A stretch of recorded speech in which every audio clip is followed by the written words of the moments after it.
I don't know if you got your passport, but tonight you don't even need it, you know. You don't need your physical passport, but if you don't have it, just that's a good reminder to go and get it. But we're going to take a trip over the Atlantic Ocean to the land that is sometimes called the land of El Dorado. A rich, rich, rich place, rich heritage. And we got someone who is going to be our pilot this evening. I'm just a flight attendant at best, but she's gonna be guiding us on a real cultural journey. So as we give you the opportunity to just invite your friends, we talking about love tonight, but we're talking about love from the perspective of, you can talk about some of the ingredients of love, and then you can talk about, well, what does the practical reality of that love look like, you know? In African culture, there's not just art for art's sake. Everything has a destination, and even just a destination, a finite destination, there's a beautiful journey. And we've inherited this from our ancestors. So we have an author with us tonight. I'm going to introduce her officially in a moment, but just want to give you the opportunity. I'm going to invite some people to come in the room. So in the meantime, you're going to hear some Guyanese music in the background before I introduce my guest. And we're going to go live. We're going to be recording for WRFG Atlanta, 89.3. So just hear some music, and let me do what I do.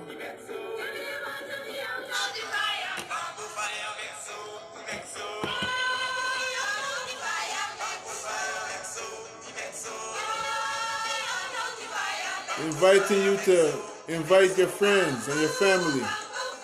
You really don't want to miss this journey.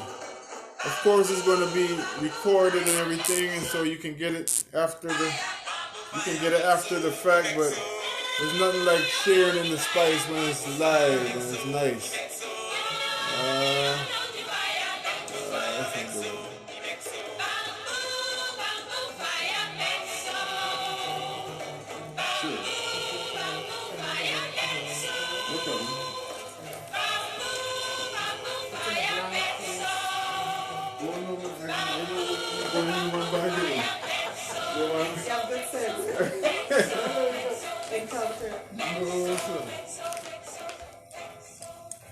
Yes, my beloved, come on in the room. As the old song goes, come on in the room. Come on in the room. Yeah, this is a night that we're going to celebrate music. We're going to celebrate culture. We're going to celebrate heritage. We're going to celebrate ingenuity. The spirit, the art of making a way out of no way. So all y'all on IG, all y'all on Facebook, share some love and share this with your people. As we say often jokingly, for those of you who you're always in somebody's DM trying to get their attention, this is a good way to get their attention. You know? You might actually get some props this evening. Shoot your shot. Tell them, say, let's go to Guyana together. We got a beautiful sister in the building with us, and I'm going to introduce her formally in a moment. So just do us a favor and like and share the video. It's spring. Spring is in the air, and y'all know what that means. Love is in the air.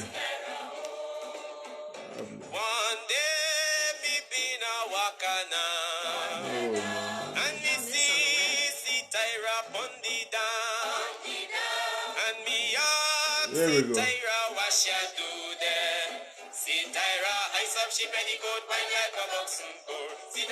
Blessed love, blessed love. So we're not going to waste too much time. We just ask you to like and share the video, and I'm just going to introduce, I'm going to invite a few of y'all, and I know y'all going to do the right thing and spread the love.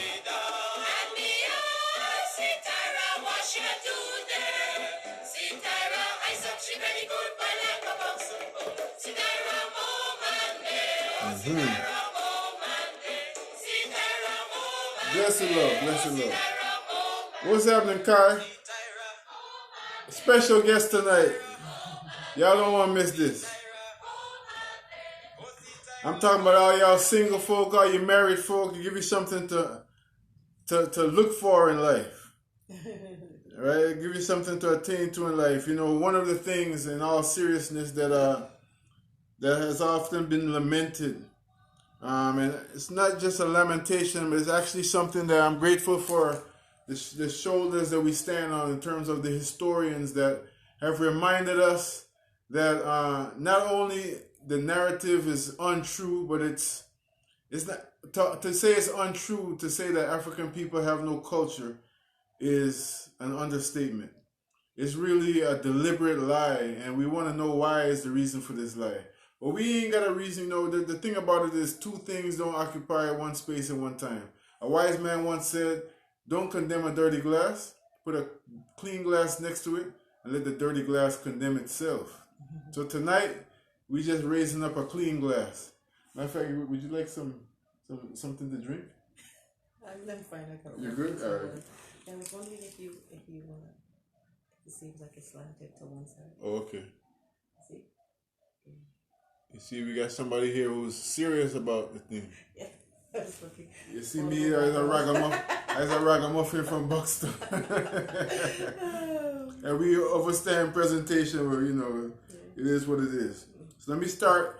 Another thing is that you'll hear us mention from time to time WRFG Radio. And you might hear me mention Thursday, because that's the day that our show, The Ancestral Rock, actually airs. But I don't want you to be confused. We're not here hyperventilating or having some type of illusion or delusion. We are actually just pre-broadcasting or taping this thing to be aired on Thursday. All right.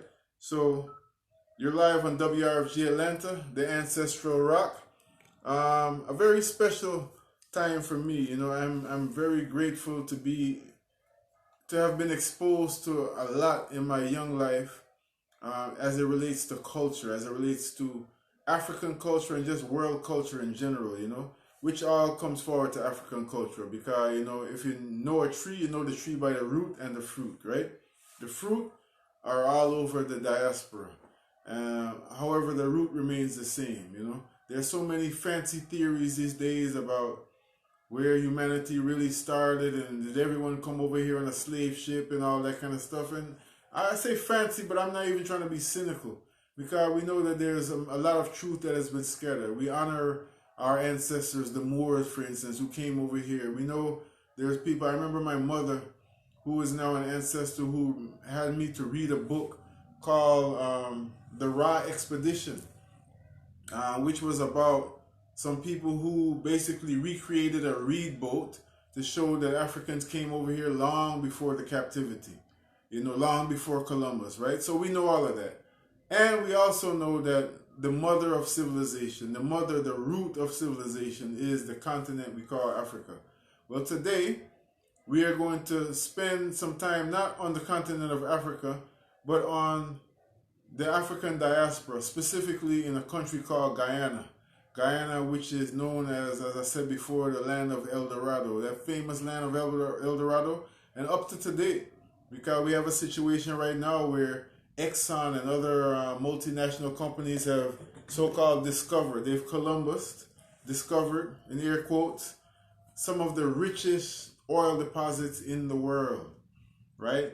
To the point where some of them, as our brother Eddie Grant was with us a while ago and reminded us that, you know, they actually moved, Exxon was said to have moved their major headquarters of operations from Arabian Peninsula to the Caribbean because of this. A serious thing. And there's so much to say about that. We're not going down that road tonight. I want to introduce my guest formally, and let's get right into the juicy of it. And please like and share this video. Like and share the video, because we're talking about our culture. Our guest is Sister Dr. Gillian Richards-Greaves, and she's the author of a few books. The one we're going to talk about tonight, I'm going to tell you about the other book. Just want to hold it up for you so you know when you check on the website what you're looking for.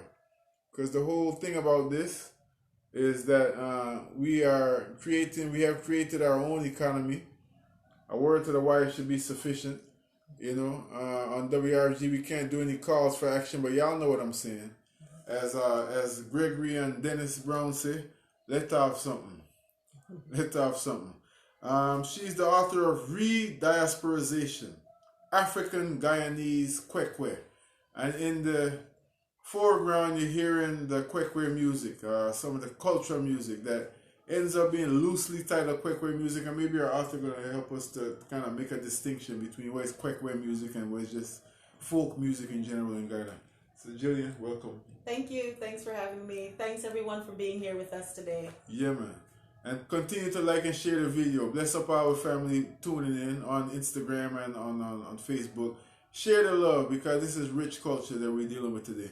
So I don't even know where to get started with this, but I want to say, first of all, thank you for just even creating this book, for taking the initiative, for following what I'm assuming was a call of the spirit or something, to write this book. What compelled you to do this? Well, this book started a long while ago. I was always kind of attracted to my African culture, that kind of thing. But when I was at Hunter College in New York City, I was doing my BA, MA in music education with a minor in mathematics. And in my first graduate class that I took, the professor, Dr. Barbara Hampton, said, she gave us the assignment to choose any African cultural tradition to write a paper on, a term paper. And so this was going to be a 20-page paper, and we were going to use ethnographic methods, you know, where we go out and interview people and that kind of stuff. But I was like, what am I going to choose? So I didn't want to go searching for an African tradition. I said, well, we have Kwekwe. Right. And so that was my first sort of foray into researching Kwekwe. But what happened in that instance was that I met a lot of roadblocks, because a lot of the older folks weren't so eager to talk to me about Kwekwe or to talk about Kwekwe at all. And it could be because a lot of the folks that were around me that time were people that were kind of church folks who, even when they knew about Kwekwe, they weren't so eager to talk about it because, you know, of how they were raised to think about Kwekwe as pagan, anything African, of course. Pagan or backward or evil or obi or those things. But it was in my persistence that I encountered Dr. Cambridge and others who would talk to me about it. So when I got to Indiana University to do my PhD, I continued my research on Kwekwe, and, you know, it kind of spread out from there. And this book was the result of work that I did in both New York City and Guyana, right? So in 2005, I started the research in New York City, and this book primarily focuses on that work in New York City. Beautiful. Yeah. Now, of course, we know New York City is really, Brooklyn especially, but all over New York City at this point is a really serious part of the Guyanese diaspora. You know? But I want to talk about the term rediasporization. Rediasporization, you know, our style on the radio, we're ultra serious about what we're doing here. You know, I'm celebrating my 26th year on the radio this year. Congrats. And at the same time, we're very informal in that way, you know. We want to feel like we're right home in our living room, in our sitting room, as we say at home, and just talking about our life. I'm saying that to say I don't want to assume that everyone is familiar with these terms. So I may be asking you to kind of define for us some of the terms that you have in the book. But starting with the title again, for those of y'all joining us on the Instagram and Facebook Live, this is the book cover, Rediasporization. What is that? Well, first of all, rediasporization is the process of creating newer diasporas from existing ones. So before we can talk about rediasporization, let's talk about this whole concept of diaspora and diasporization. So, excuse me. So a diaspora is a group that's residing outside of its original homeland or previous homeland. That's a diaspora. So you can see there are many different kinds of diaspora. And so this book focuses on the African Guyanese diaspora, right? So if you think about diasporas, I said before, a group living outside of its original homeland. So we have the African diaspora, we have Indian diaspora, all kinds of diasporas, right? But in Guyana, the African diaspora was formed as a result of enslavement. So I refer to them as the enslavement African diaspora, just to reference how they became a diaspora, not anything about their inherent qualities. Right. And so when that group, African Guyanese, migrate, right, to other parts of the world, so for example, New York City, African Guyanese diaspora, the African Guyanese in New York City represent a diaspora's diaspora. So in Guyana, they're the African diaspora. In New York City, they're an African Guyanese diaspora. So this concept of rediasporization is a sort of rebecoming, right? So doing it again, or creating a diaspora out of an existing one, and there's some kind of I sort of dissect some of the processes involved in the concept of diasporization, the processes. Beautiful, beautiful. And there's a lot of proven science and just history to that, even with Africans in America, for instance. For instance, we know about the migration pattern. You know, if people in Philadelphia usually come from South Carolina, when Africans from the South started to move north for better opportunity, people from Mississippi go to Chicago, right? You know, and so on and so forth. Yeah, so this is something that is a pattern. It's happening all the time in the human existence, right? So that's migration that's happening in the country, but not only that, but not the country, but they form pockets of. I mean, so you go to certain places, like you go to Banneker City, we call it Banneker City, Washington D.C. And there's a huge Ethiopian population. Yes, exactly. Or you go to Brooklyn, and you go to certain places in Brooklyn, and there's Guyana. It looks like you're in Georgetown, Guyana. Yeah, that's a good point, because while I focus on African Guyanese, it's important to understand that this book is relevant beyond the African Guyanese community, because other people, other ethnic groups can look and see what I'm talking about. It applies to other ethnic groups, right? It applies to others. But I use the Kwekwe as a lens for explaining this concept of rediasporization. Beautiful, beautiful. So we're going to get right to the spice of it, and then we're going to make a circle and get some of the understanding of the concepts that you bring out in the book. Yeah. But Kwekwe now. Yes. What is Kwekwe for beginners? Kwekwe is an African Guyanese pre-wedding ritual that emerged in slavery or during enslavement, right? And so Kwekwe is, the purpose of this pre-wedding ritual is to instruct the bride and groom on matters of marriage, right? Because the assumption was that these two young people that are getting married, they're not aware, they're not exposed, they're not sexually active. And even if they were, it is to tell them, now you're getting into serious business. And this is what's expected of you. Right? And so Kwekwe was possibly, as I said, it's a pre-wedding ritual that emerged during enslavement. But this Kwekwe, when you dissect it, it's possibly, or it has all of the parts, the elements, the structures of the indigenous African marriage, right? So what we would call traditional marriage on the continent. Which would be some of which would be what? Some of those parts and structures. Yes. So you have, for example, this idea of so I'm going to give you the overall structure of the Kwekwe ritual, right? Okay. So Kwekwe starts with this procession from the groom's or the guy's residence to the girl's residence, right? And so that's one element that you can still see in traditional African marriages, where there's some form of meeting where the guy and his people will come to the girl and her people, and it's usually his kinsmen, right? So we call them we say their nation, the relatives, the friends, the supporters of the boy would leave their village, whether it's a neighboring village or whatever it is, and they would make this procession to the girl's residence, all while singing and dancing, and waving palm branches. And so every segment of this Kwekwe ritual is done with music and dance. And sometimes they're also often playing percussive instruments, right? It might be a bottle and a spoon, makeshift instruments that we call found sounds, celebration, or it might be drums, whatever it is. But they're singing on the way. They're announcing they're coming. They're announcing their presence, right? So that's one element. Then they get to the gate. You often find at the gate, and also throughout the ritual, there will be this pouring of libation. They will pour libation to welcome, to appease the ancestors, right?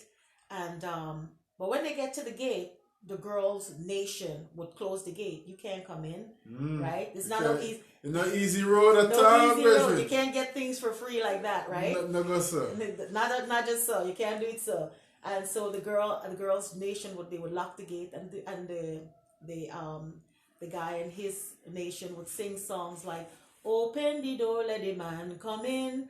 All we are one family. Open the door, let the man come in. All we are one family." And there would be this kind of tug of war until they let the guy and his nation in. And once they're in, they still don't get access to the bride. They still don't get access to the girl, you know? Right. They would hide the girl. Right. And so the guy and his nation, they must now go and search. And as they're searching, they're singing songs like, "I wonder where my lover gone." Call and response. The response is, "Sacham go find him.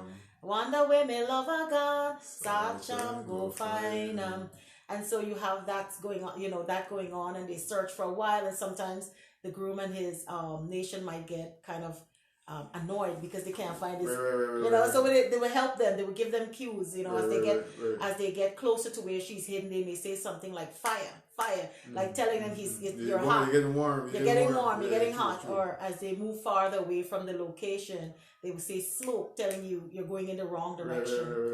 After they find the bride, they put the bride on a chair, cover her with a white sheet, and there's another element in African traditional marriages, the negotiation of bride price.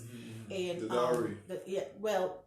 Dowry is a term they use, but dowry is a different concept in that dowry is usually when the bride's family, right, being strictly anthropological. Okay. Dowry is when the bride's family is giving to the groom's family. You find that in a lot in Indian marriages, but with African marriages, even though they use the term dowry, is bride price or bride wealth, where the groom and his family would then give money. In times past, it used to be cattle. It might be, whatever it is. And this negotiation, it's not nowadays. It's more for fun, but in times past, it was serious business. I've even gone to a Quaker where it was really serious business. The mother was like, "No, this is not enough. We're not accepting this," Right. And so after they've settled that aspect of it, and I don't even want to cut you because I love the flow. However, because there's so many things you mentioned already that there could be a whole doctoral thesis in itself, right? Exactly. But like in terms of the symbolism of it and the deep culture and the civilization that it represents, people who are told every day that they don't have no culture and they come. But when it comes to the bridal price and the mother not accepting just everything, just so and everything, it would be assumed that there would have been some kind of negotiation beforehand.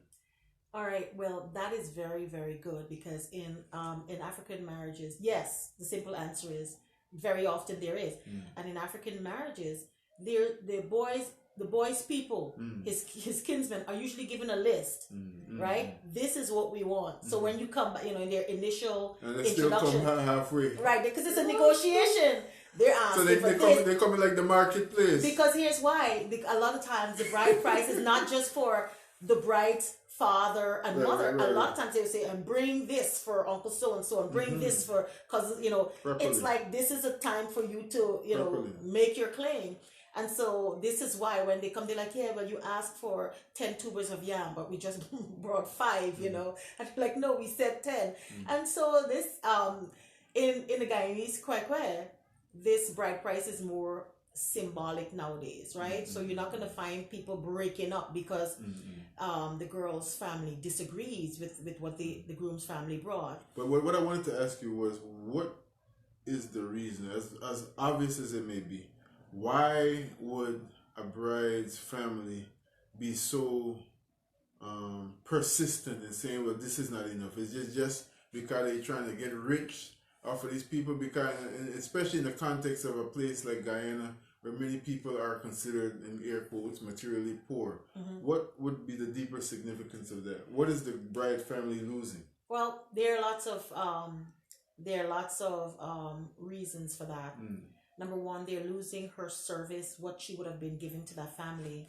But on an even more deeper level, this young woman is going to build up the household, the kindred, she's going to build their household. She will have children. Those children will be counted towards her husband's lineage, right? So it's not just her physical service, her love, the investment that her parents would have made in raising her, in training her, and nowadays in paying for education. Maybe she has a bachelor's, a master's, a PhD.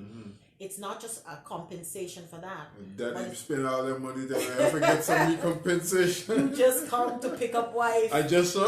Just like that. No, right? I think so. It's a multi-level thing, you understand? True. And so they take it very seriously. It's like, we have raised her until now. We give you a good wife. You just, you gotta compensate us. Right. And also she will now be giving you more than just physical services or whatever it is, and whatever else it is. She will be building up your lineage. Beautiful. So that's why some people are serious about it. But in Quebec today, people might say, well, it's more fun. It's more for the fun of it. And so it might be that you settle on a bottle of rum or whatever it is. And some people are they're offended by the fact, you're buying women. It shows that women are subjugated. Those are interpretations of it. But if you look to the deeper level, you see why they did it. And one of the most important reasons is that marriage was not between the boy and the girl. It was families coming together, you see? And so these families are coming together. They're making room for the next generation. There's all of these negotiations, all of this meeting, all of these processes. They don't just hark back to a time where people did these things for fun, but where they understood that marriage is not just about you, the guy, and you, the girl, but it's about the people you're marrying. And for people who are married, they'll understand this. You think, I just married me and he. No, you just man, you married all of those people. And this is why in Guyana too, you would find when a boy and a girl start dating, talking to each other in any kind of serious way, the family would send their spies, for lack of a better word. Of course. Who is this boy? What's his last name? Who's his people? Find out if they have any madness in their family, any murderers, any, what kind of people are these? Because those are going to be the people that will be raising your grandchildren. Those are going to be the people that your daughter is going into. It's a serious thing. The art of mating. Yeah. Dr. Amos Wilson, the great psychologist, philosopher, he did a very profound lecture one time on black male-female relationships. I don't know if you're familiar with that lecture there, but I play it on my radio show often. And he made the assertion that in the historical context, marriage was not just on this lovey-dovey, the pattering of the heart, oh baby, you make my heart feel, make my knees weak and all this kind of stuff. And he wasn't necessarily downgrading that, but he said that that's what marriage has become in many ways. There's an African proverb, even as I mentioned him, that say if you marry for love alone, you will have beautiful days or you'll have lonely days and beautiful nights. Because what he was saying is that marriage is an institution that is, as you were saying, the bringing together of families, the bringing together of businesses, of empires, values, everything, and more than just boy meets girl. Yeah, and this is why a lot of times you would hear, at least when I was getting married, you heard, and I heard the old people use it also to a lot of other young people, as we're planning and we're talking about what dress we're gonna wear and what is not the wedding, it's the living. They will tell you it's not about this wedding ceremony, it's about the marriage, the life afterward, what's gonna happen. Open your two eyes, pay attention. They will tell you don't take firewood to go look nighttime to see what you can see with your two bare eyes in the day. If you can see it with your two eyes in the day, certain behavior, certain attributes. Don't wait till night when it's dark, when it's too late, when you're married, when you could see less, when you're all wrapped up in it to try to figure out who's this man, who is this woman, what their attributes are like. So they emphasize the marriage as opposed to the wedding. And in fact, many of the older people will tell you that whole what you feel about that person had nothing to do with marriage, right? And not that I'm supporting that per se or saying that this is right and this is wrong, but they placed greater emphasis on compatibility of core values. And that would stand for reason, right? Yeah, that's what would last. When the person is no longer nice and fresh and young, when the person becomes maybe sick, when things are not as great and flowery and when things are bad, you fall back on those core values. And I think that's what they were trying to emphasize, as opposed to, oh my gosh, he has a nice car. Did you see his muscles? Those things are trivial. Those are not sustainable qualities. Nope. Yeah, real tough. Our guest is Dr. Gillian Richards-Greaves, and as you can see, she's taking us on a journey. Her book is Rediasporization, African Guyanese Kwekwe. Beautiful, beautiful. I haven't read this book, I must admit, and I'm grateful that you brought me my copy that I'm going to purchase this evening. And I pray that the family will follow suit. But just even looking through this, it's like I haven't read the book, but as I was telling you off the camera, Kwekwe is one of those elements of Guyanese culture that I cleave to, because in the Kwekwe procession it was so rich, and so much of what I remember coming up in my village, Buxton, which is a seat of culture, you know what I mean? An embryo of culture, you know what I mean? Just in terms of African culture, in so many different ways, not just the drumming and the chanting, but that's the sweet part of that, what we call the kakale, you know? The drumming and the chanting. But what you're sharing with us is very beautiful, because it goes into some of the underlying elements, which are so important. You know, as you say, I think of Dr. King, who was martyred on April the 4th. We just observed that day, and he was talking about how in the black church, you got two types of churches. One freezes up and one burns up. And the one that burned up, he was saying, they just got a fiery sermon, and everybody said, the preacher preached a great sermon today. What are you talking about? I don't know, but he was talking. And so there's something about our culture that sometimes we can be event driven, that we don't really get the essence of a thing. So I want to kind of unpack a few of those things before we move on, in terms of even what you just mentioned so far. The element of looking for the bride, or actually before we even get to that, the element of reaching the bride's house, and it's not so simple that you just allow it in so quickly. Clearly, these are people that know each other. They didn't meet yesterday, but still there is a symbol there that teaches us great values. What's that all about? Well, one of the underlying messages that you will hear in Kwekwe is sex, right? And so a lot of the songs you'll hear have double entendre, double meanings. Definitely. Right? Open the door, let the man come in, right? You're hearing that. It's telling you, don't be so free, don't be so cheap. Allow people to see your value, to work for it, right? And so that's one of the things you'll hear over and over again. This girl that we have, this young woman, is valuable. She's valuable to us, and you must understand that. One of the older women I interviewed, she said, the guy and his nation having to push against the gate and having to search for the bride and having to do all of this is like the first set of work that he will do. So this idea of a man working for, valuing a woman is something that is also kind of espousing this whole Kwekwe tradition. Beautiful, beautiful, beautiful. I think of the great reggae artist Joseph Hill, Culture. He got a song say, when son-in-law go to father-in-law house, only power chopping to do. Exactly. That's bride service, Oh, you mean? Yeah, they used to have also that. That's one of the things, the guys would have to do. Show that you will be able to provide for this girl. Serious. And then he also brought in when daughter-in-law go to mother-in-law house, only for clothes washing to do. Yeah, because I started to jump in again. One of the practices, the traditions that in many West African cultures, one of the things they have is this period where the girl will actually go to live with the boy's family, not to do anything sexual, but it's a period where the boy's mother and the women, the elderly women, would observe her. Does she sleep till 12 o'clock?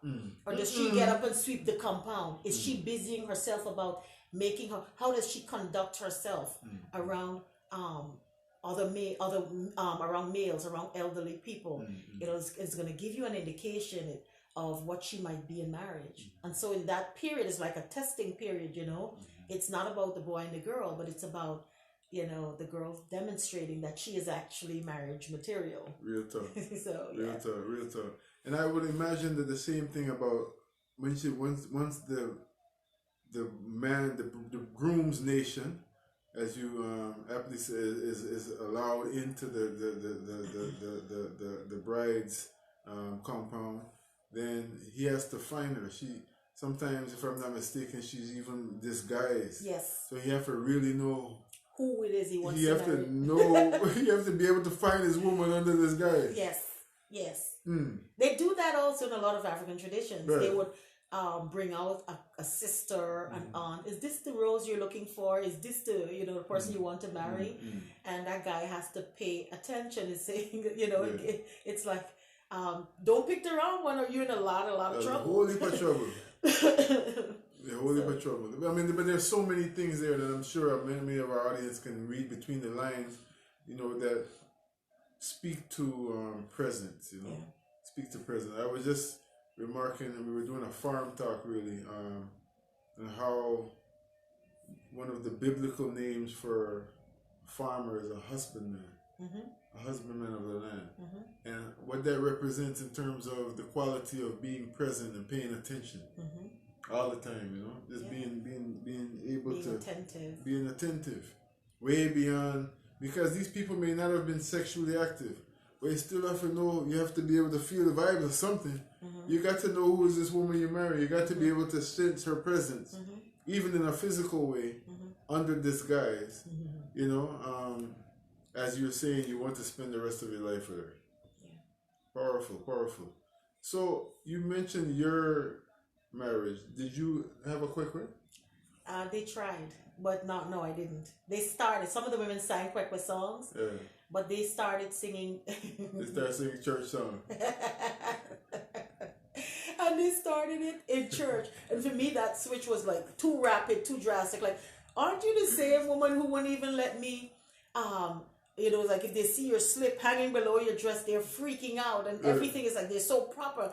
And then one day they remember they're from Buxton because I'm getting married, or they remember they're from Hopetown, or or whatever. And I was like, wait a minute. So that switch was one of the things that I was like, okay. So you shut it down. I didn't shut it down. I just watched them, and then they were also singing some gospel songs because they were also physically in the church building. Right.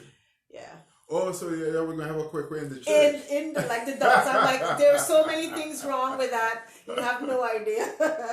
But I would something that I would have wanted. You would do it again when you renew your vow? One of these days. I would have a proper quick way. Respect. So you mentioned that earlier in your introduction that many people felt a kind of stigma about it based on religion. And that's interesting, because in many parts of the indigenous world outside of the African diaspora, people don't separate their culture from their religion. Do you have any theory as to why this is so prevalent, or was prevalent at that time, even if it still is in Guyanese culture, for instance? Well, remember, this is during enslavement. One of the things, in order to make the process of enslavement successful, is to be able to break the individuals. Is to be able to take away their sense of self, including their sense of humanity. If you know who you are, right, that slavery business ain't gonna work properly. That's number one. If you can speak to each other in your language, you hold on to your culture. But more importantly, you might be able to plan insurrections. Seriously. That's another issue. So if I get you to the point where you hate your very self, I don't have to do anything after that. right? If the essence of who you are, I tell you that this is bad, right? This is pagan, this is backward. In order for you to become cultured, or for you to be a whole human, you have to adopt the things I have. And not just I'm telling you, but I'm brutalizing you in order to prevent you from practicing the things that make you a whole human, right? All of these, so there were many strategies that were used, right? And so for many over time, they have come to either reject it altogether. You have those who practice some form of duality. They have this kind of duality of existence, right? In the daytime, this life. In the daytime, I'm fully 100% Christian. But when I deal with issues that I feel that Jesus can't handle, I'm going to find the Obi man, or I'm going to find the Bush doctor, or whatever it is. So, you know, it's it's a historical. Yeah, it's a very interesting. That's a very interesting dynamic. It's a very interesting dynamic. I mean, that goes into so many different areas. Our guest is Dr. Gillian Richards-Greaves. We're going to take a very short break, not here on Facebook Live and everything, but just for the station, and handle some station business, and we'll be right forward with some music and more reasoning about our culture. This is the Ancestral Rock on 89.3 on the FM dial. Greetings to all of y'all joining us on Facebook. Continue to like and share the video on Facebook and Instagram. We have a very special guest this evening. This is SHAMBA Reasonings. We're actually broadcasting from the SHAMBA Cultivating Grounds, located at 3353 Washington Road in East Point, Georgia.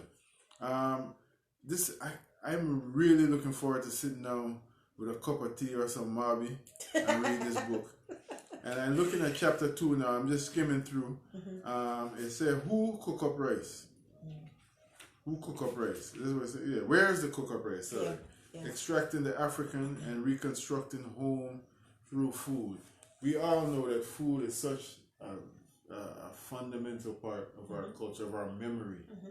I mean, food, just eating. How many times have people who are listening here now had somebody else's macaroni and cheese? For the people who from the South, and said, no, that's not my grandmama's macaroni and cheese.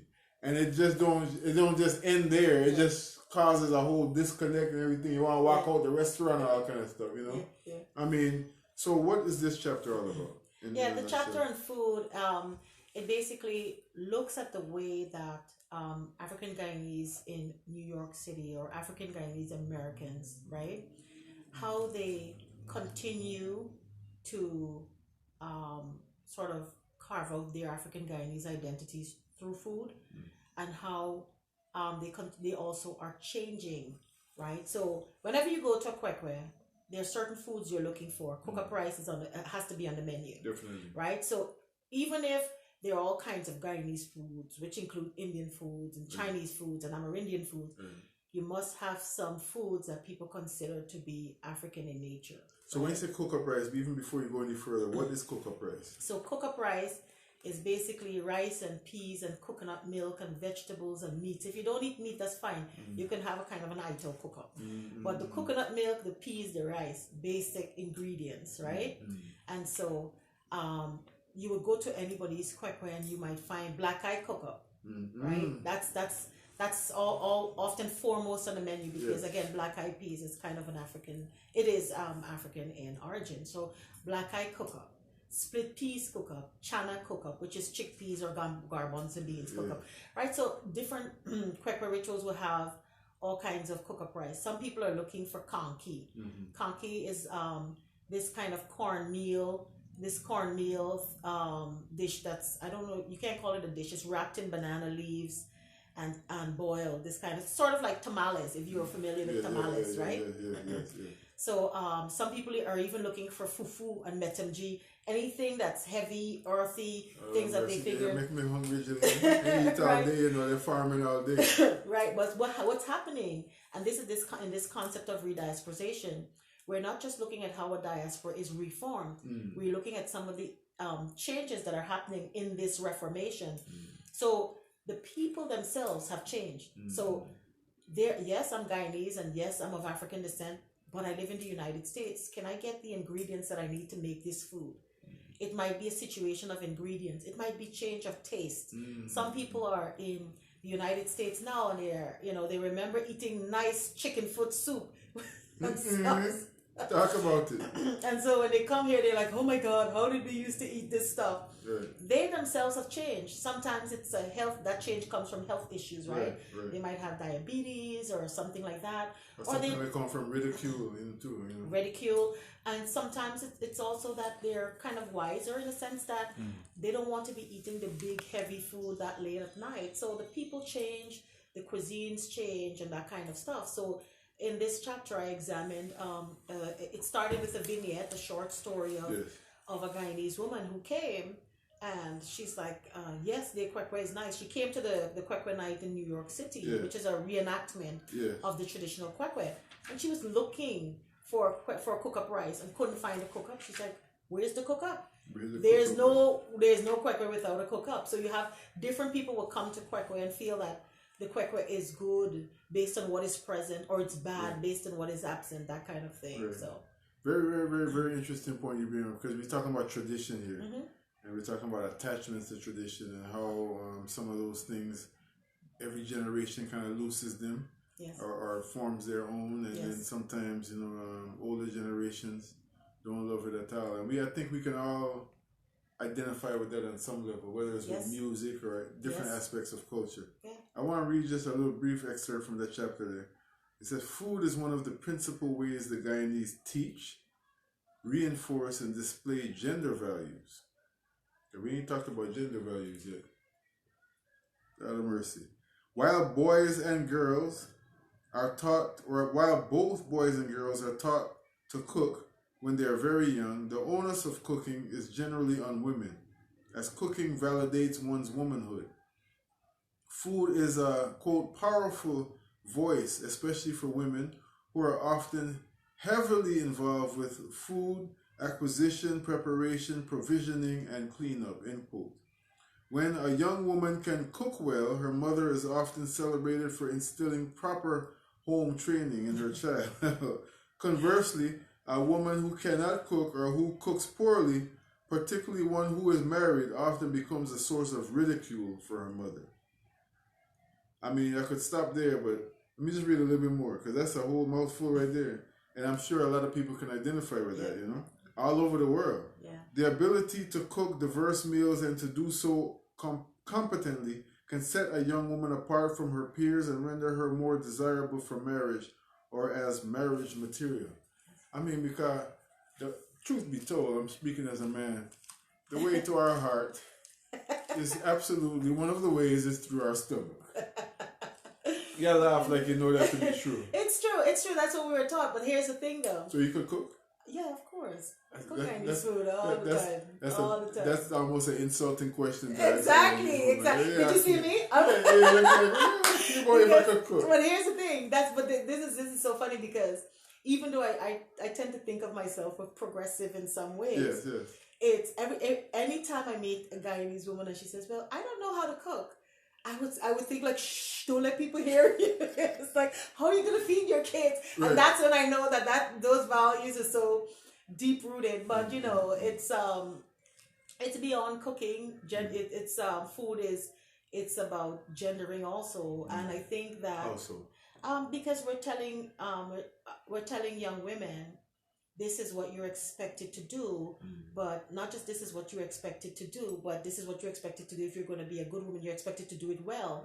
And so for a long time, I grew up kind of like a tomboy girl, and so I learned to cook, but I don't want to spend my days and night in the kitchen, especially if there's a cricket game going on outside or something like that.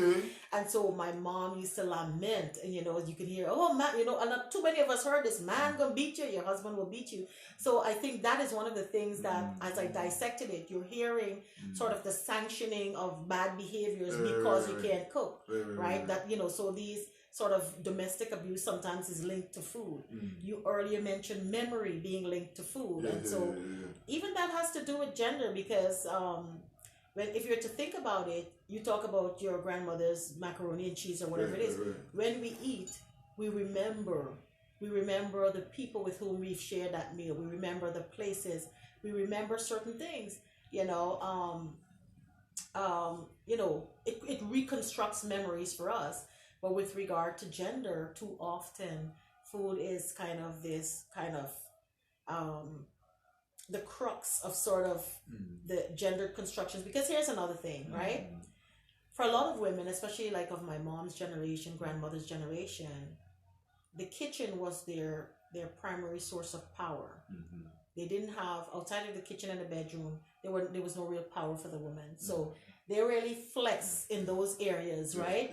So it's like they get to determine who eats, how much you eat, this kind of thing. And the kitchen is one of the most powerful places in the house. Exactly. And so we could talk about the power of feeding, but we can also talk about the power of harming when it comes to food, right? So food has the power to do all of that. So. Right. And we're not going to feed that energy too much here this evening, brothers, because we want to keep you safe. But no, I mean, all jokes aside, I mean, real talk, a lot of our ancestors were known to crush that glass and all them kind of stuff, and when they were subjugated into that role of cooking, and they were made to cook, and they were in the house of so-called slave master and everything, so the real thing. And then, of course, a lot of people, I know a lot, it's funny because that one thing leads to another conversation. Within the Rastafari culture, which in some ways is very patriarchal, I know that, for instance, it's most of the brethren that do the cooking, Yeah. And when I check out why, it's not just because of a sense of responsibility and everything, but it's also a certain kind of distrust. Safety, yeah. You know what I mean? Yeah. Because there's a lot of biblical, thing about when a woman is on her cycle and all that kind of stuff I remember myself as a young youth, a young man, younger us. I used to go in the restaurant. The first thing I ask is, who does the cooking, and do y'all observe the Levitical laws?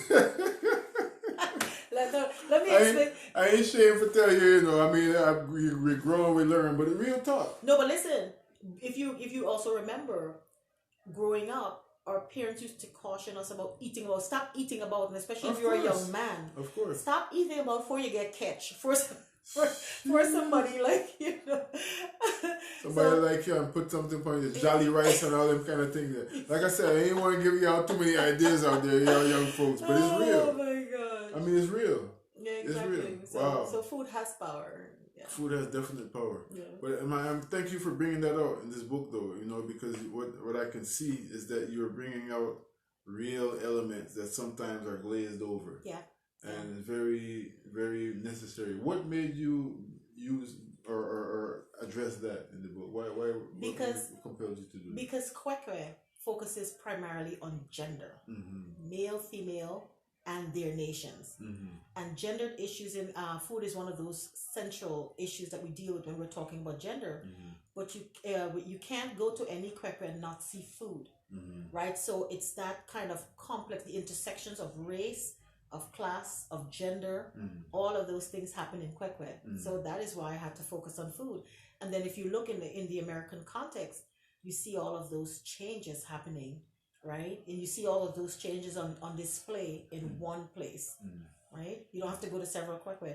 Just a reenactment, you hear people come and say, well, I can't eat this because this can spike my sugar, or, oh gosh, I used to eat this, but not again, or whatever else it is, or it's too late.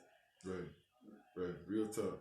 Our guest is Dr. Gillian Richards-Greaves, and she's the author of not just one book, she brought another book for us that I was not aware of, and I stand corrected.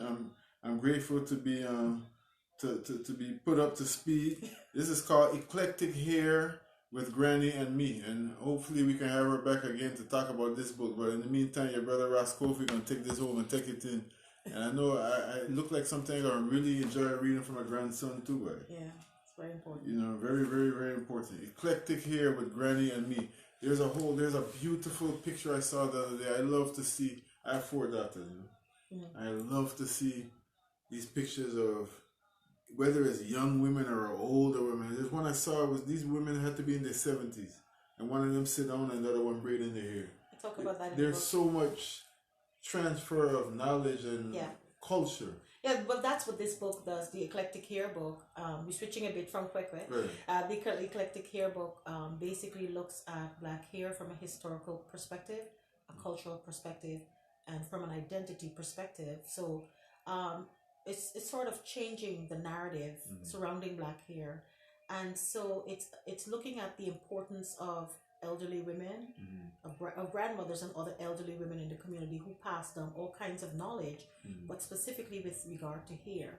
So this whole idea of eclectic hair looks at the different hairstyles, hair textures, and look at how they function in the black community as an identity, as a mode of constructing identity, but more importantly, looking at how these hairstyles were possibly passed down from our ancestors on the continent, and looking at the functions there and whether they continue today. So the goal in writing this book, as I see it, was to speak loudly so that they can hear, and articulately or clearly so that they can understand. Because I believe that if children understand who they are from a historical context, from a cultural context, they will have pride in themselves. They walk the earth with a different kind of swag. And so it wasn't about, well, so-and-so said this about my hair.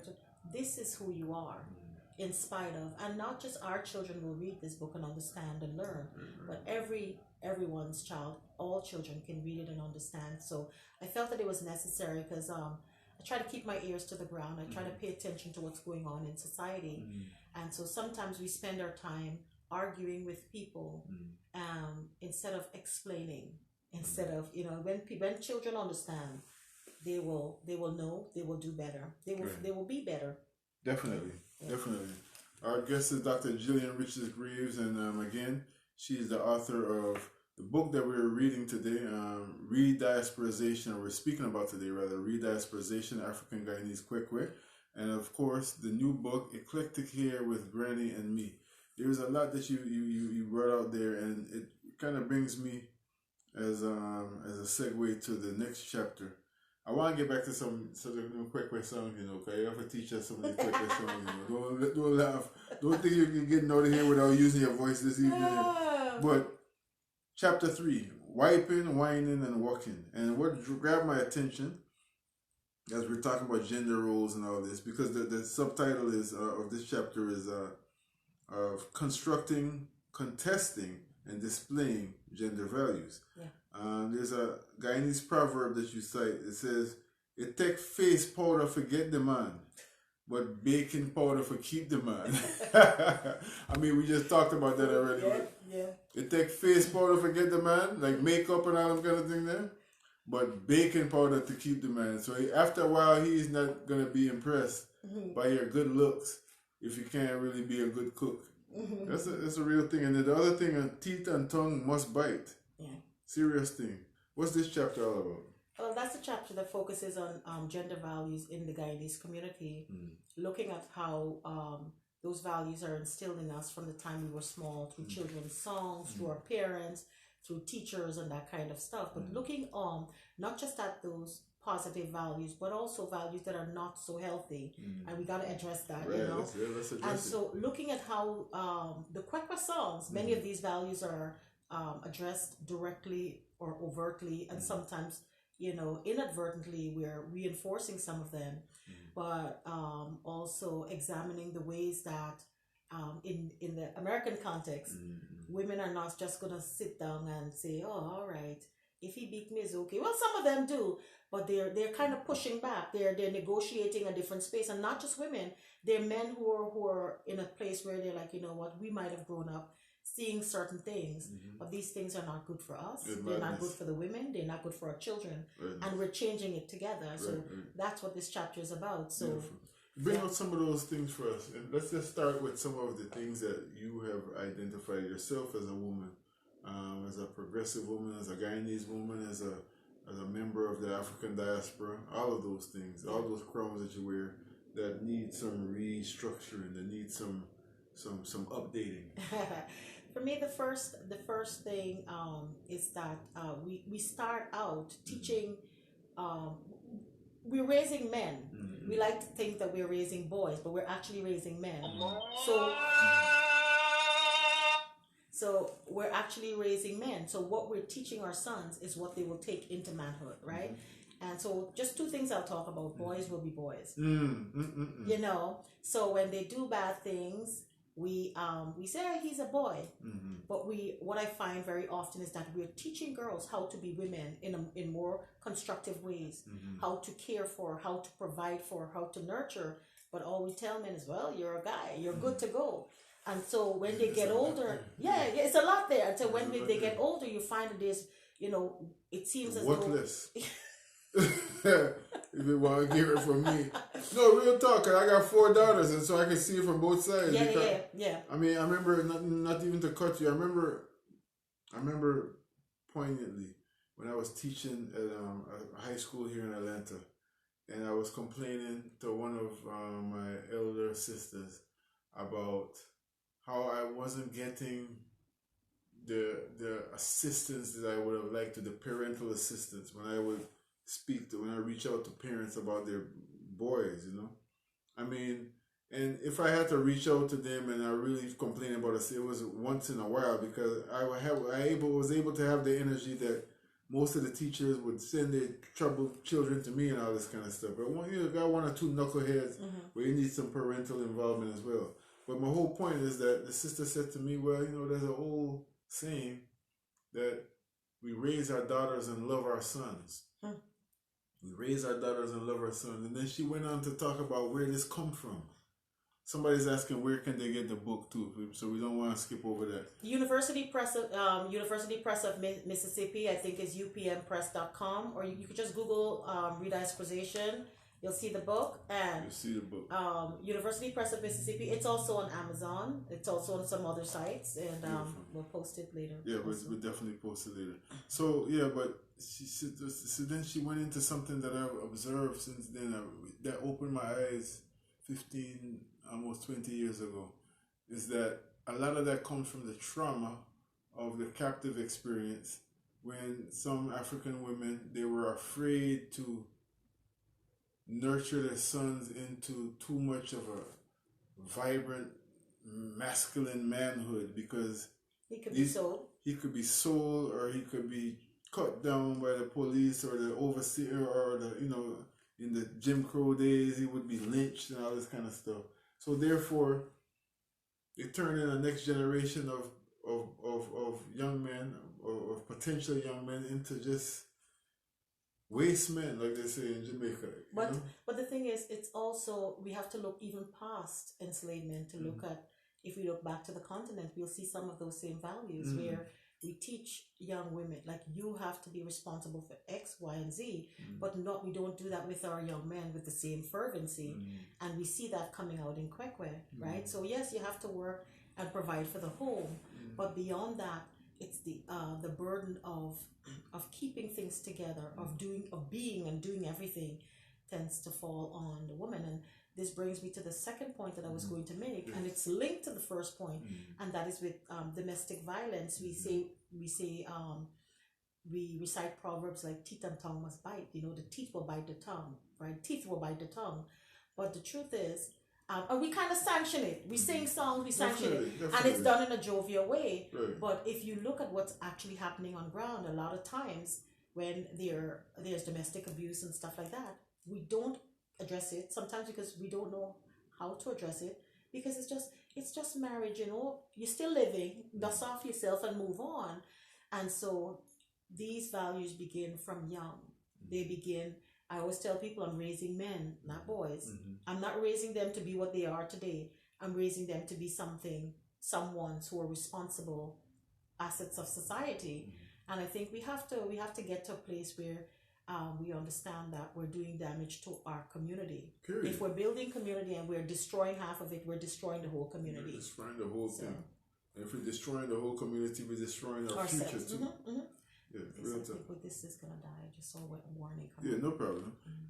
For those of y'all joining us on Instagram, we're gonna take a brief break in a moment anyway, and get things situated. But in the meantime, you'll see this on our page, and you'll be able to check this out on the radio at WRFG.org, 89.3 on the FM dial.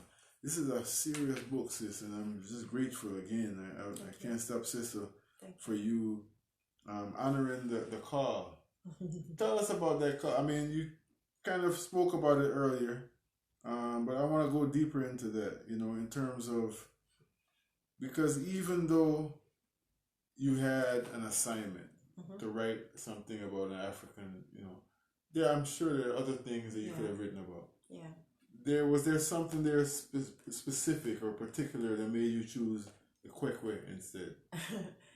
I would like to say no, but I know there's, like I always said, I was always kind of drawn to these traditions, these things that I was taught about by, my mom, and sometimes indirectly by my mom, but by a lot of the older women. Yes. And I've always felt that these traditions were valuable. And then, in listening to the older people and talking to them, I started seeing that value, right? So I've always wanted to know my story, to learn my history from a very centered, informed position, not just the negative things that I've heard, not just the caricature of our culture, but understanding it, the relevance of these practices. And so I've always kind of listened to what the old people were saying and followed that up. And so I think that was the sort of the crux of it. That was the motivator in me following through and studying Kwekwe. Respect. Our guest is Dr. Gillian Richards-Greaves. We're going to take a very short break and handle some station business, and we'll be right forward. For those of y'all joining us on Instagram and Facebook, let me just play something for you real quick so you can get a little taste of what we're talking about. And giving Dr. Gillian the opportunity to rest her voice a little bit, even though she's talking, because she didn't know she came to give a little halfway of a concert tonight. We'll see what's going on. Stay tuned.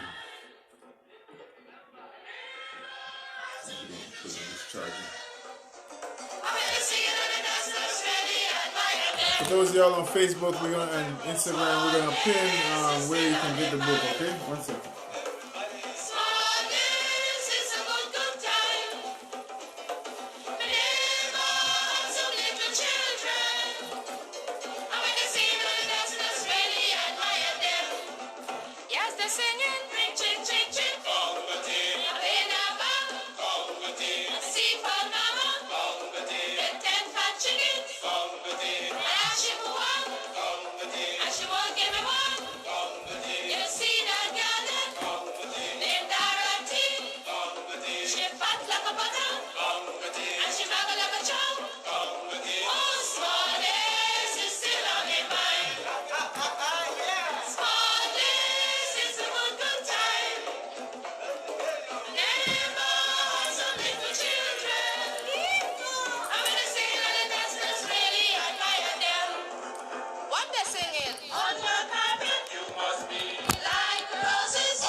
Maldives.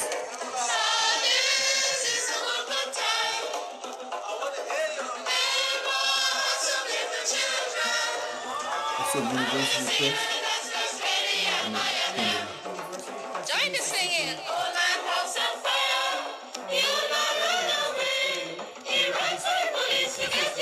Okay. I do the same thing.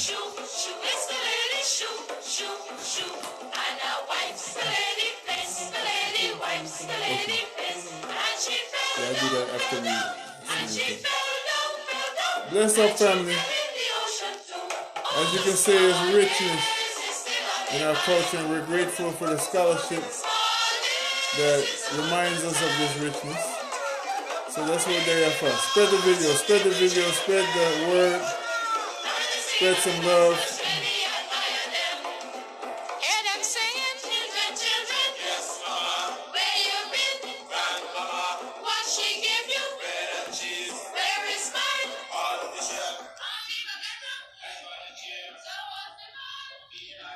So,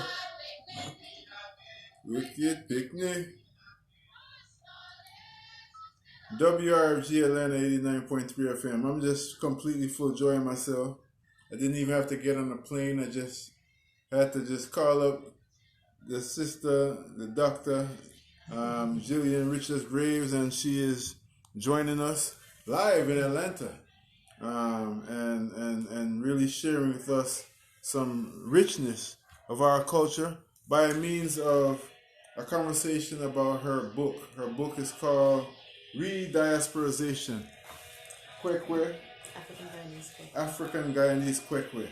Right? So I was privy to a conversation you had with one of my big sister, Dr. Pauline Baird, who I must say, I grew with her family. I remember Pauline as the one who was leading the procession when we was going to church on the 7-day church on the Saturday, Her and her sister them and everything, Nurse Beard and Uncle Buddy and all of them, the whole family, we were family, So I was tuned into that conversation you all had, and if I'm not mistaken, there was some kind of conversation about whether or not people accepted Kwekwe as an African tradition, meaning if there was precedent on the African diaspora in terms of these types of rituals that you've shared with us so far. What came of that? Well, are you talking about whether or not it was African in origin? Yes. Yes, yeah, we did have that conversation. And what I was telling her is that even though there is no single word called Kwekwe, right? Like you can't go and find a ritual on the continent called Kwekwe that we know of today, or in the Caribbean. What we do know is that the segments of Kwekwe, some of them I already discussed earlier. Absolutely. That if you look at those segments, you'll see that they are the same segments that are present in the traditional African marriage rituals, right? So the processional, the negotiation of bride price, the pouring of libation, the emphasis on families as opposed to the individuals, and the advice the giving of advice, right, through song, right, this kind of thing, instructing the bride and groom on what they should be, especially matters of marriage through song. All of those things you see practiced in traditional African marriage ceremonies. And so I find that it was quite interesting that you can also see some of those same kinds of practices in puberty rites. We talked about that. So puberty rites of passage, when a boy gets to a certain age, when a girl has her first menses, they will be secluded. There will be instructions that will be given on how you should conduct yourself, because in many instances, when that happens, they are viewed as marriageable, right? Eligible for marriage. And so we see elements of puberty rites of passage as well as elements of traditional African marriage rituals on the continent. We see those things in the Kwekwe ritual, right? And so the Igbos of southeastern Nigeria have the Ibanko, that is the palm wine ceremony, or the wine carrying ceremony. The Yorubas have their tradition. The Kan people have their traditions, and you see a lot of those similar elements in it. The Sierra Leoneans have the rose ceremony, which is just very, very similar. The Zambians have the kitchen party, and even though it has this European sort of flavor or name, it still has all of the same elements of Kwekwe, demonstrating sexual prowess in all of these, traditions. Right. So then, therefore, there's overwhelming evidence. Because again, the title of the book is Rediasporization. So in that whole reality comes the fact that every generation, every tentacle of the diaspora and the newly formed diaspora is going to take it to somewhere else, right? And that's what's happening. Going to reinterpret it. Right, and that's what's happening in New York. Sometimes it's reinterpreted because of a lack of understanding. Sometimes it's reinterpreted because of constraints, which is actually what's happening in New York City, right? So you're not in a neighboring village where you can come beating drums from morning till night or whatever meeting. So you have that. You definitely ain't gonna march down Eastern Parkway. You could, but you're gonna get arrested. You're gonna get in one heap of trouble. And them long coat people, they ain't gonna. Yeah, true. Yeah. So you have time constraints, space constraints. You also have a different community. I talk about the African Guyanese diaspora, but we're not all the same. You have individuals who are born in Guyana, then migrated to the U.S. You have their children, their spouses. So I call the ones who migrated from Guyana the migrated diaspora. Then you have what I call the procreated diaspora, that's our children. And then we have the final diaspora, our spouses who now are part of the Guyanese community and are actively involved. And you have visitors and strangers, people who actively come every year ritualistically to participate in the Kwekwe Night reenactments. And so you have a different community. Also the function of this Kwekwe Night, this reenacted version of the Kwekwe that happens in New York City, the function is different. At home, it's a boy and a girl, or two individuals, male and female, are getting married. Here, it's just a reenactment to pull together the entire community. And so the function, the primary function is not just fun, but education. And if you're going to give education, you have to, if you're going to educate people, you have to do it in such a way that they understand the message. Absolutely. And so it has to change. It's a beautiful thing. I want to give much respect to the Kwekwe family, them right here in Georgia. You know, they have a rich community here, Guyanese, and there's a lot of people I am able to perform Kwekwe ceremonies sometime with them right here. And also in other places, you know. Some of the elders, people bigger than me from the village that still carry on this. I remember going to different parts of the state to do this, and there was absolutely a lot of teaching, a lot of explaining that wouldn't necessarily be done in Guyana on a Kwekwe night, you know, but just helping people to understand, well, this is why we're doing this, and this is why these songs are. I really want to get back to the song name, you know, but I want to something else that's pulling my attention from the chapter 3, Wiping, Whining, and Walking. And again, this book is available at University of Mississippi. University Press of Mississippi. University Press of Mississippi. And I see somebody... It's also on Amazon. Okay, wonderful. I see somebody type that into the chat, and I will make sure that we keep you all up to date. So when you see this on the SHAMBA IG, we'll make sure when we post it on the IGTV that you have all the information so that we can continue to support our own liberation. Because that's what we're doing, you know. That's what we're doing when we support the propagation of knowledge about ourselves. We're supporting our own liberation. So this thing here, I really want to get your take on this. Since you're talking about we're progressive and everything. Yeah. Some things change and some things possibly don't, right? Yeah.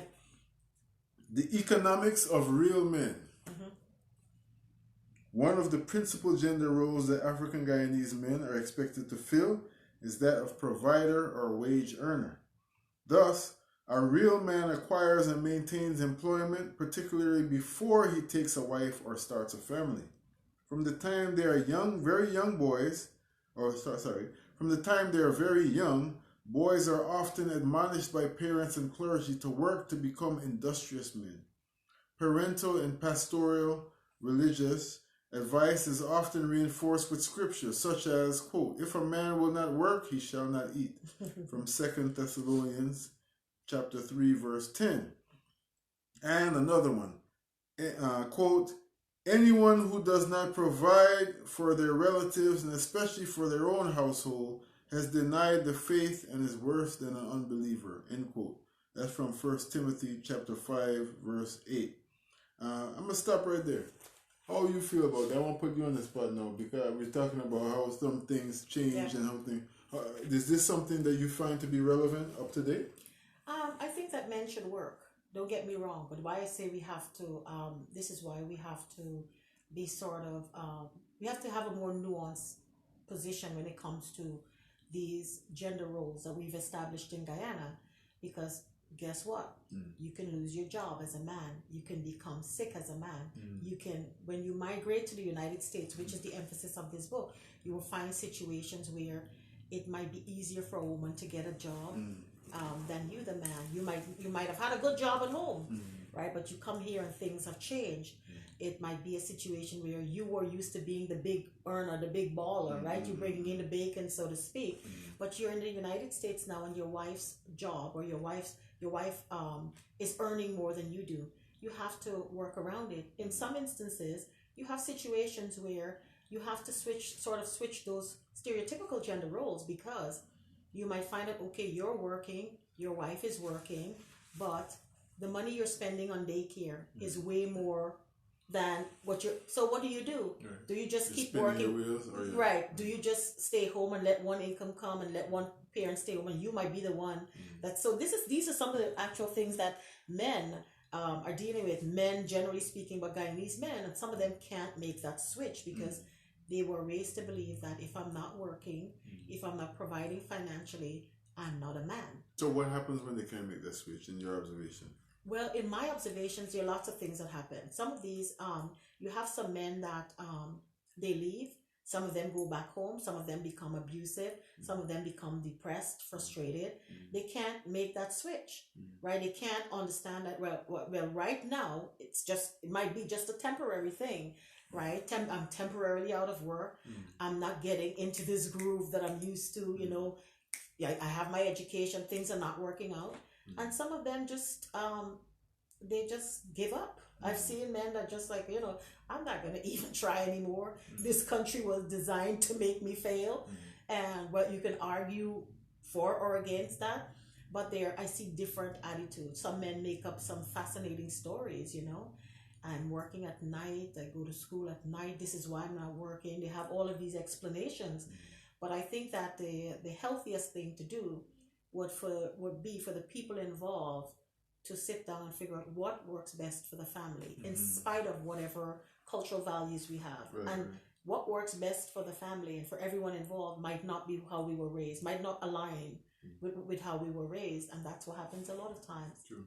I mean, I must say, and I've tried to be objective as I possibly can, but in this instance, I would say that I have a traditional view as it relates to that, and it's based on what I understand about nature, I remember one time I was getting married and my brother told me that it was kind of giving some marriage counseling, and he was saying that he didn't even start getting the provisions that he eventually got until he got married, until he stepped into the role. Because there's something about the universe, there's something about the creator that, regardless of all these different nuances, that, that will provide, because we can all make excuses. And of course, humanity and our compassion is something that cannot be overstated. It moves mountains. However, there's something else there. So, I would say that definitely it seems to be something that, like, okay, if there is what you said that stuck out to me, and speaking as a man now, is that there's a conversation and the family decides what's best for the family. That sounds different than somebody just copping out, whether man or woman, regardless of these different roles and everything, And here's the thing. There's a conversation that's happening. And the reason I said there has to be a conversation, right, is because we grew up in a culture where you're expected to do this if you're a man. You're expected to do that as a woman. So whenever you're not doing it, there is going to be someone who takes their 2 legs, someone who takes their own 2 legs, leaves their house and come to your house to fix it right. You mean he's doing this? She is doing this? It's like this. So it has to be, you have to be, or else there will be some outside intervention. And it not go sweet. It not go sweet at all. Something else right here, and we're going to move along because we don't have too much time with you. And we're not going to go through this whole book because, even though we're skimming it, and I know y'all are finding it very juicy, and we pray that you will make sure you do the responsible thing, and again, support our own liberation, right? But in this wiping, whining, and walking, we didn't talk about the whining yet, really. But this song here that I see you mentioned here, I'm going to read a little bit more from this chapter. The economics of gender in the African Guyanese American community is often put on display at Come to My Kwekwe celebrations, where personal views, Guyanese values, and American realities are simultaneously articulated through music and other ritual enactments. For instance, I observed the ways that attendees at the 2007 Come to My Kwekwe uniquely dealt with this reality. During a brief break, as attendees were preparing for the beginning of the next song, one of the men standing close to the musician's corner stated, "We're gaffing Woman a Heavy Load." So this song here, Woman a Heavy Load, is a serious song, you know. And it, let me read a little bit more of this. And I want to get you to sing this song here for us and teach us this song. After making that comment, he began singing, "When your money done, go on, you stupid one." And that's, y'all don't need the translation, right? When your money is done, she calling you stupid boy or stupid man. They'll tell you to go along your way. Move, stupid man. Other men chimed in with their own improvisations. "Go on, you busy man. Go on, you suck man." Upon hearing the men's exchange, individuals standing around the area began laughing, and one of the men exclaimed, "Not me, not me. I believe in equal rights 50-50. I ain't taking care of no woman." Great. And so then it goes on. And then there's the song, though. I remember, I want to big up Baba Shanto, who is one of those people who would definitely be at one of them celebrations in New York. And I remember one time he sang the whole song, because there's another part to it that some people don't really sing a lot. So Woman a Heavy Load and Some Man a Snake in the Grass. You know? They usually don't sing the snake in the grass, yeah. But that's why I want to big up Baba Shanto, because he bring it to the fullness, you know? Yeah. So translate this song for what is this song really saying, and then we're gonna just sing it if you don't mind. I'll back you up. All right, it says, "Woman a heavy load, woman a heavy load. When your money done, one you stupid man." You know, so basically, woman a heavy load. When money there, come here, darling. Come, let me rub your head. Honey bunch. Right? Oh, you sweetie pie. Right, and when your money done, when there's no money, stinking boy. go on, you stupid man. Boy. Right, so, you know, chase your way. All kind of names like that. And it's basically, again, speaking to where we can look at it as a way of sort of trivializing or insulting women, right? Women are heavy loads or heavy burdens. When you have money, they're all there to, you know, they're around you, they're there to support you and love you and all of that. But when your money done, or when you don't have money, right, they're gonna just kick you to the curb, that kind of thing. What is that? It's yes. Not every woman does. We're not talking about mitigating circumstances here. We're not talking about them, but I mean, generally speaking. Well, no. Well, maybe for some women it's true, but not for everyone, right? Okay. Right, but that's the whole idea. It's right. Okay. You can look at that same song from two perspectives. The first is it's kind of berating women, like women are trivial in the sense that, or frivolous in the sense. Yeah, I made up a new word: trivial and frivolous. Frivolous, right? So the women are, you know, they're shallow. That they're going to be with you only when you have. That could be one perspective of looking at it, but it's also looking at the other part of it, telling the man, again, reinforcing this idea that you have to have money, you have to work, you have to provide, because who wants to suffer, right? Which woman wants to stay with you just to say, well, I have a man? And so I think that when we look at these songs, these songs also, remember, in a lot of instances, they're ways of poking fun, or having a lot of fun while also reinforcing those underlying values in the Guyanese community. So real talk. So let me do the other part. You gonna back me up now? Snake in the grass. Some man a snake in grass. Some man a snake in grass. Man a snake in grass. Some man a snake in grass. When he courting you. When he courting you.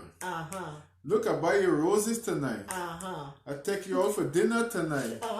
But when he married you. But when he married you. I'm going out with the boys. I got a long night at work. So that's balance, right? That's balance, right? Oh my God. It's true. But you know, it's also emphasizing the kind of stereotypes that we hear about men and women. Definitely. Yeah. So there's some fun to it too. Yeah. Because what I want to come to now is the instructive part. there's an underlying reality about the Kwekwe carrying the function of instructing young people of the virtues of marriage and some of just the practicalities, some basic do's and don'ts, you know. I mean, we've definitely addressed some. I know we only skimmed the surface of some of the nuances and some of the traditions and the values that need some updating. So we ain't jumping around that at all. Right.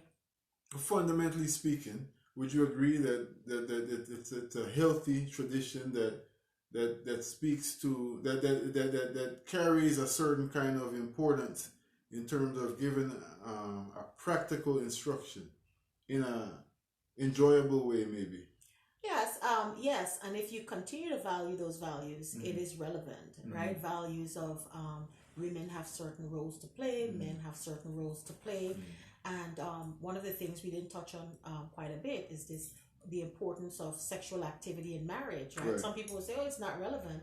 But again, remember, this is about communities coming together. This is about the health, the continuance, the survival of a community.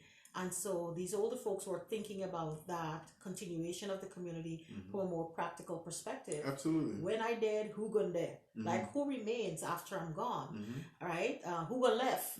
Right? Who will carry on these traditions? And so by having children, by biologically extending your lineage, the lineage, expanding the community, that's one of the most certain ways of having the community survive. Absolutely. And so when you hear songs like Show Me Your Science, okay, if you're not familiar with the community or with this idea of whining or gyrating, you wouldn't understand that what they're doing, they're saying, let me make sure that you are prepared for marriage in this very intimate sense, because we're not going to be there inspecting or watching you, but we need to know that you will not just get married and then not be able to perform your duties, because they're also seen as duties. Definitely.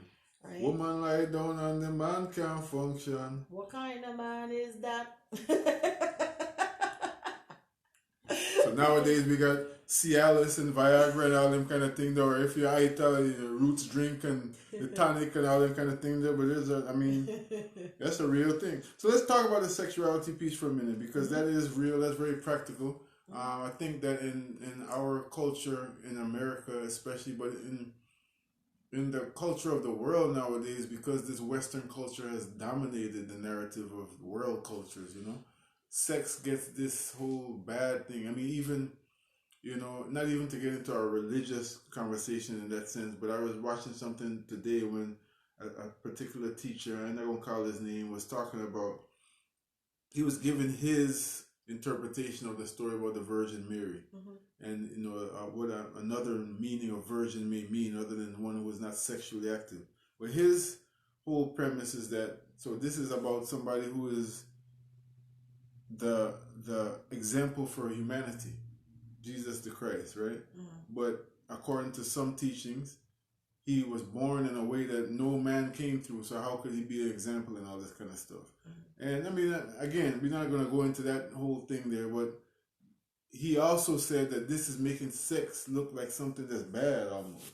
And I've heard a lot of people say, I never got that interpretation even when I heard all these stories, but like they're putting sin on sex.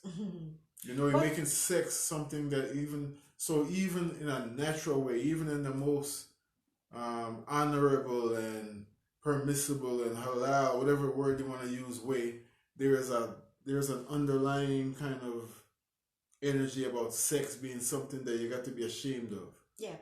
And I think... How did you experience that coming up in Guyana? Just like that.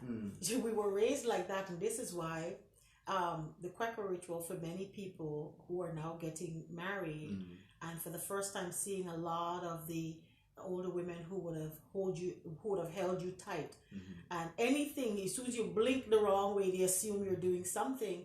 Then to see them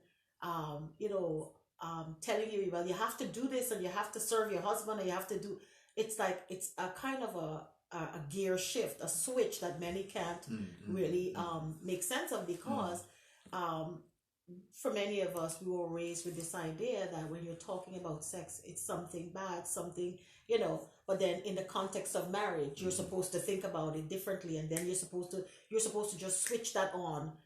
The night before you get married, you're supposed to know if you didn't know already. And so I think that there's no rite of passage. Yeah. But this is why when I was doing research in the Kwekwe, I said that this Kwekwe ritual, looking at its components, looked a lot like a conflation of the puberty rites of passage, where girls would have been taught these things, and the traditional marriage, where they would have been already sort of schooled in what you're supposed to do as a woman or as a man, if it's a boy, in society. So I think that what is also different is that in those times it would have been done in a more private setting, but the Kwekwe brings everything out in the open. Very much brings it out in the open. But I think that today more and more Guyanese parents are coming to the place where they understand that you have to educate children on their body. Oh, don't do it to sin, you're doing wickedness or something like that.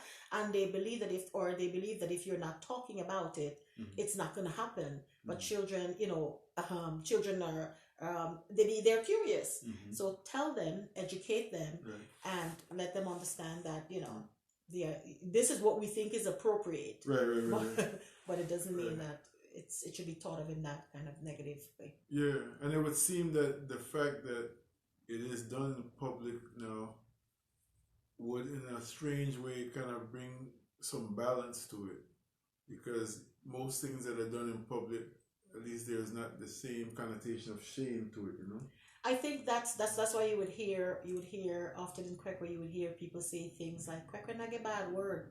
There's no It's true. there's no profanity in Kwekwe, It's true. It's that the words we're using, they're kind of risque, but they serve a function, and the function is okay. In this context, it's okay to use those words because it's serving a specific function. Indeed. As we close, I want to thank you for this book. This is rich, and I'm going to sit down with a cup of tea, some coconut water or something over a few days and just sip it in. Beat the drum and the spirit gonna get up. There's so much there, because we know the power of the drum. We know that through the years, we've seen it many different ways. On the outside looking in, on the side of an attack on our culture, we've seen how the drum was banned as a means of communication. It's a very effective means of communication, or else it wouldn't have been banned, right? And we've also seen how we've used that because of the effectiveness, or proof of the effectiveness is how we have used the drum, to tell all kind of stories, to share all kind of values, to work all kind of science, you know what I'm saying? Serious thing, and the thing about it, when I first went to Tanzania, where I first heard the drums playing, it was loud in the night. It was in a church. It was in a Christian church. It wasn't in a quick way. It wasn't in some kind of Bushman ceremony, in air quotes, where somebody was doing some kind of so-called black magic and everything. This was a Christian church, but the drums are there. Yeah, it's that on the continent. A lot of churches, because it's the culture. So it's the first music. This is how people worship. They worship with the things that are indigenous to them. Precisely. Yeah. So when you say, in terms of the drums, just give us a brief overview of what this chapter is all about. I noticed that you had a very interesting chart here, and I'm not even gonna read it. I'm just gonna say it to the family. This is something that is very compelling, and I know that you will enjoy it. But you put things in different categories, the song categories and types, and you give some examples of, so there's pre-procession song, procession song, confrontation song, greeting songs, searching songs, bride price songs, and so on and so forth. But what's this chapter all about, really? Beat the drum and the spirit can get up. This chapter looks at religion in the Guyanese community, and how this religion now it's is finding its way or affecting people's interaction with the Kwekwe, right? So when I spoke about the big groups, because the majority of African Guyanese self-identify as Christians, right? When you know there are different flavors of Christians, you know, there of also we have Rastafarians, we have those that are that they embrace a more syncretic form of religion, this blending of African traditions, Christianity, Hinduism, right? Like, so the faithists are an example of that syncretic group. But what happens a lot of times in Kwekwe is that you have folks who they find themselves, especially in the United States, right? They're displaced from Guyana. They find themselves wanting to somehow express themselves or articulate identities that are Guyanese, that are African, that are American, right? So the Kwekwe, they come to the Kwekwe ritual. How am I going to be a Christian and they're singing this song or whatever? So, or in the case of the vignette that I added there, you had a brother who was there, good Kwekwe dancer, but he was dancing on his Sabbath. Right? Yeah, so he said he felt conflicted. He was conflicted, and so he was avoiding the camera. Like, he was actually annoying me because he was really good. I'm like, why you come to Kwekwe if you don't want people to in a public space, if you don't want people to take your photo? And then I was told that, you know, well, it's his Sabbath, so he's borrowing a day from God. When Kwekwe falls on his Sabbath, he borrows a day from God, right? And then he must come. He has to come. So you have to take another loan. Right, because Kwekwe is like, you know, this kind of space that is not considered in a sense for many sanctified. And it's unsanctified because of things like the drums. So this whole beat the drum and the spirit can get up has to do with that was the musical chapter actually that where they one of the participants, they were dancing all night and they were trying to get her, I think it was Lyle Britton, the late Lyle Britton, trying to get her to get up and dance. And she's like, beat the drum and the spirit can get up. You know, and that has multiple meanings. Absolutely. When you play the drum, it will energize us. But the drum is also believed to be has this spiritual power, imbued with spiritual power. And for, you know, some of the reasons I talked about being made with animal skin or tree trunk, live elements, being dedicated in a spiritual way. So she's like, she's telling him, yeah, we can get up, but you start playing the drum, then we'll move. First things first. Yeah. Yeah, first things first. Wow, I wish we had more time, but, you know, we'll pray to the Most High that we'll have another opportunity to sit with you and to get more of this book. It's a very rich book. I see the epilogue, I see the notes. I mean, just full, you know, done in a very academic way, but as I can say, something that the average person who is on the street or, you know, went to street side college, like we say, will enjoy full joy, you know. So congratulations on this, you know, great work. And I like the fact that you said that, because one of the reasons that it took me so long to write the book is that while I was writing as an academic, right, I have an academic community that has certain standards. I also kept sort of one eye on the ball that I'm also writing about and for the Guyanese community. The average literate Guyanese can pick up this book and read it. If you can read, have somebody else read it to you. That's fine too, right? And also, even though it's an academic book, the epilogue, what the epilogue is a story, right? A story that kind of represents the embodiment of the diasporic experience. This idea of being torn away, the journey, the experiences in the new world, and re-becoming something that's new, but also harks back, something that also harks back to the old. So I just turned to the epilogue, and we don't have time to share it, but it's you should read that first, or read the prologue, then the epilogue, then go back and read the book. And you have a glossary here too, boy, so you're gonna learn some stuff. Yeah, I believe in a glossary. Because for y'all single people, I want to tell you, and I think Dr. Gillian will agree, you don't want to go no place other than Guyana to find the love of your life. Like that. I don't sound like you agree. I don't think I'm the best one for that. Okay. My husband is from Barbados. No matter. He's a Bio Guyanese though. Yeah, man. Yeah, a final diaspora. Precisely, man. He's an honorary Guyanese, period, you know. And the fly fish and the cuckoo and everything, we're not vexed with none of them things. Those are colors. But I'm saying, I mean, all jokes aside, you know, Guyanese people are beautiful people. The culture. the culture is rich, you know, and we're grateful. We're grateful for people like Dr. Gillian Richards-Greaves, who is actually helping us to remember our culture. You know, you join a great tradition of Guyanese scholars who have, in so many different ways, articulated the beauty. And the thing about it is, you know, going all the way to the New Age philosophies and what they call New Thought and science and everything, which is ancient tradition, ancient spirituality, you know, the law of attraction, as they say.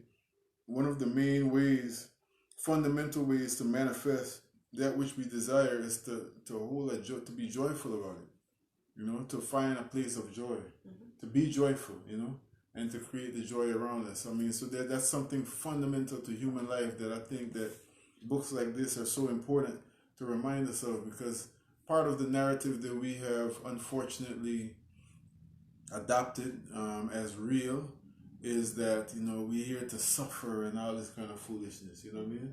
Not that there are going to be difficulties, that's natural, you know, but we're here to suffer and it's too good to be true and why we don't deserve this because of sin and shame and all kind of thing, whether it's from a religious connotation or anything else. We've adopted this narrative and we don't see, you know, like they say, like, how's that working out for you? We're not seeing good fruit from that narrative there. So it's time to switch up, change up. Any closing words? Closing words. Buy the book, read the book, and talk back to me. Meaning, ask questions, make comments. Those of you who are older, you know about Kwekwe. Give your input. Even if you disagree, that's fine. But the most important thing is to know thyself. Ashe. So how can they talk to you? Give us some contact information, please. I'm on Facebook. Gillian Richards-Greaves is my name. I'm on Twitter. I'm on Instagram. My email is richardsgreaves@gmail.com. And spell that for people who can. RICHARDSGREAVES, all lowercase letters, @gmail.com. Okay, and you're on Instagram as well. I'm on Instagram as well, and I have my regular name, my government name. All right. So make sure we tag you in this and on both of the platforms. And thank you so much. Thank you for taking the time to feed us. You know. Yes. Thanks for having me. With this richness. Yes, family. Please take care of yourself and take care of one another. We're going on the road. See you. Bye bye. Oh, dabo.